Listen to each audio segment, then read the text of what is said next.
This key lime pie recipe is sponsored by Squarespace. It's been called the greatest regional American dessert. Key lime pie is a custard pie from Florida. It was originally not baked at all, but we're going to bake this one. It's my wife's favorite dessert, and she asked me to make her one, so we're making it. I'm on team graham cracker crust all day long. Some people do make this with a pastry crust, but I've got about 200 grams of graham crackers here, which is the most you'd possibly need for a 9-inch or 23-centimeter pie pan, and you could just crunch them up with your hands. That'd take a while, and you'd get a very heterogeneous product, which a lot of people prefer, and a quicker way to do that is by putting the crackers in a bag and just beating them with something heavy. Me, this is a rare occasion where I prefer homogeneity. I'm using the food processor to get a totally even, sandy crumb. I like how this sets up really solid in the finished pie. A few pieces inevitably just spin around because food processors, I don't know, just eat those. This is not an exact science. Yes, I'm going to mix this crust right in my pie pan. I see no reason to dirty another vessel. Butter. I'm using salted because it's usually what I have in the house and because I love salt in a graham cracker crust. So good. If you're using unsalted butter, I would suggest up to half a teaspoon of salt to match this whole stick, 4 ounces, 114 grams of butter. Into the microwave to melt on low power. Full power would cause the water inside to explode and make a mess in there. But while we're waiting, sugar. You could use any form of sugar, but for this I like dark brown sugar or some white sugar followed by a healthy glug of molasses because that's all brown sugar is. I've started with like a third of a cup of sugar. I might add more. And I absolutely love a little cinnamon in key lime pie crust. I've had it this way in the Florida Keys many times. Oh, for people who don't know, the Keys are a chain of coral islands off the coast of South Florida. My folks used to live down there. Anyway, maybe half a teaspoon of cinnamon to start with. Here's our butter, safely melted. If you want to keep your pie vegan, use coconut oil. I'm going to start with only about 2/3 of that. Maybe it'll need the rest, maybe it won't. Absolutely no point in mixing this up with a spoon. You're going to need your hands eventually to mold this crust into the pan. So just toss it around, and when it looks like wet sand like that, you could call it done. That'd get you a very crumbly crust, which a lot of people like. I'm going to put in the rest of my melted butter. When it's moist enough that you can kind of mold it like clay, the finished crust will have a solid texture like a cookie, which is usually what I prefer. And there's no reason at all for you to take my word on the flavors with something like this. Just have a taste and adjust. I think I'll need more sugar to balance the acidity of the custard, and I'll do a little more cinnamon. Just toss that together and you start molding it into the pie pan. This isn't rocket science, but one thing to be careful of is that the crust in the corner tends to be way too thick, like you can't even push your fork through it. So I'm just going around with my fingers and pinching the crust into that corner to get it thinner in there. You'd call that done, but a lot of people take a glass or a measuring cup or something and just press it into the crumb. This is about getting it to uniform thickness, sure, but it's also about compressing the crumb to help it hold together. Some people go around the edge with the glass too, but I always feel like my fingers do a better job. You'd need an object with the exact same angle as the rim of the pan. There you go. That's it. Easy as, well, you know. My oven is on 325 Fahrenheit convection, 160 C. If you don't have convection, I'd do 350 Fahrenheit, 180 C. And we're just going to blind bake the crust for maybe 10 minutes. Just bake it empty. If we didn't do this, the crust wouldn't be nearly as solid or as toasty at the end. Out it comes. Don't worry if you see some butter pooling. It'll get reabsorbed. While that cools down, we can make our filling. Time for the key limes. The key limes. Okay, so I don't have any, but you probably don't either. Key limes are delicious. My dad used to grow them. They're these very small yellow limes that have a distinct herbal or aromatic note, but they're not that widely available unless you buy the juice. A lot of people use this, Nellie and Joe's. If you taste it, it has that distinct key lime flavor, but it also just tastes like old juice from concentrate, which is exactly what it is. I'd rather use fresh juice from a Persian lime. I want some zest too, and it's always way easier to scrape off the zest before you juice the fruit. I'm just running it down my microplane grater, giving it a slight rotation in my hand, running it down again. Is that enough? Nah, I think I want one more. A lot of people don't use the zest at all in this. I think it tastes great. It's got more lime flavor than the actual lime. Time to cut these in half and juice them. Juice yours however you want, but I think reamers are incredibly convenient, simple tools. I'm looking for at most a cup of juice, 235 mils. I ended up needing 8 limes for that. Limes are incredibly variable in their juice content, so always buy extra. There we go. It's time to separate some eggs. We'll want 5 or 6 egg yolks. I'm just catching the whites in a little bowl so that I can use them for something.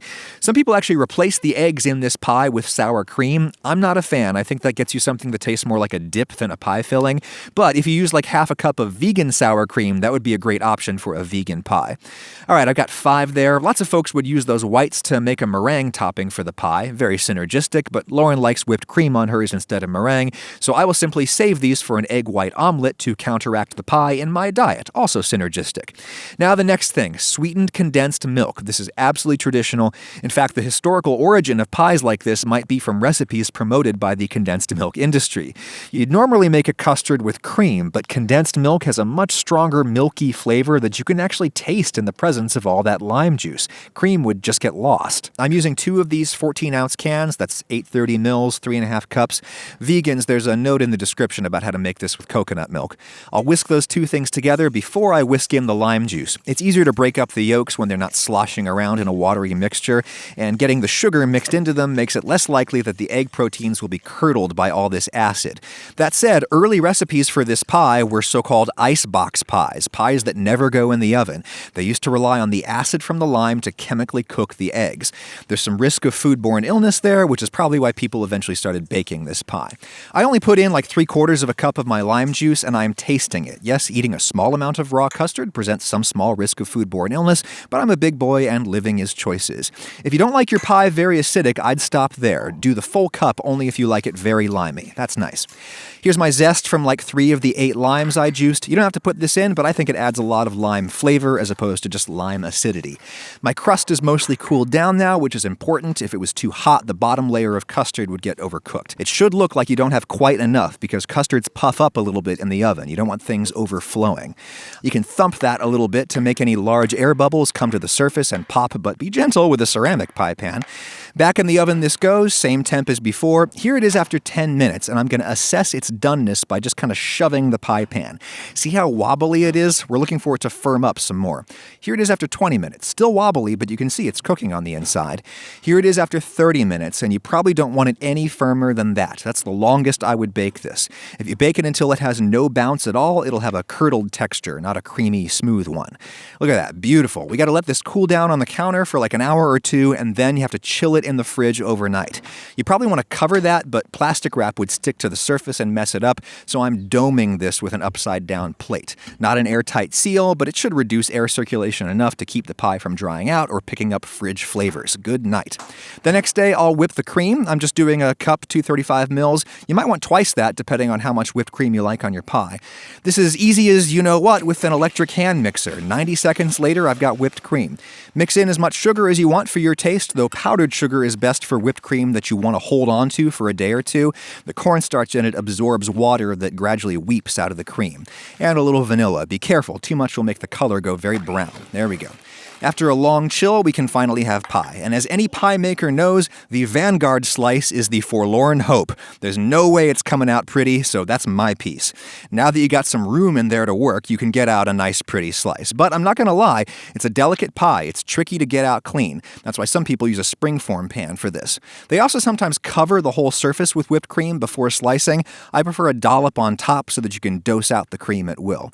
You can grate a little more zest on top. That's nice because the zest inside usually turns brown, and this is the kind of inedible nonsense that I'm purely doing for the thumbnail.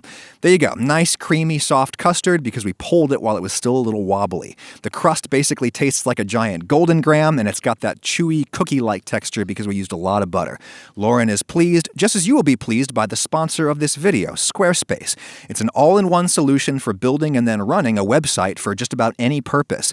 There's templates for selling services. They all have built-in calendar functions where people can book their appointment with you themselves. No more doing that over the phone. There are templates for selling stuff. The back end will help you manage your inventory, and Squarespace handles all the credit card transactions. Every single one of these templates looks great on both desktop and mobile, and you can customize them to your heart's content. Literally, all you need is some pictures. You just replace their stock content with your content. You can play with one of these right now for free at squarespace.com, but when you're ready to publish or to register a domain name, do us both a favor and go to squarespace.com/Ragusia. You'll save 10%. Link and code in the description. Thank you, Squarespace. And thank you, Florida. I have mixed feelings about you, but this pie is great.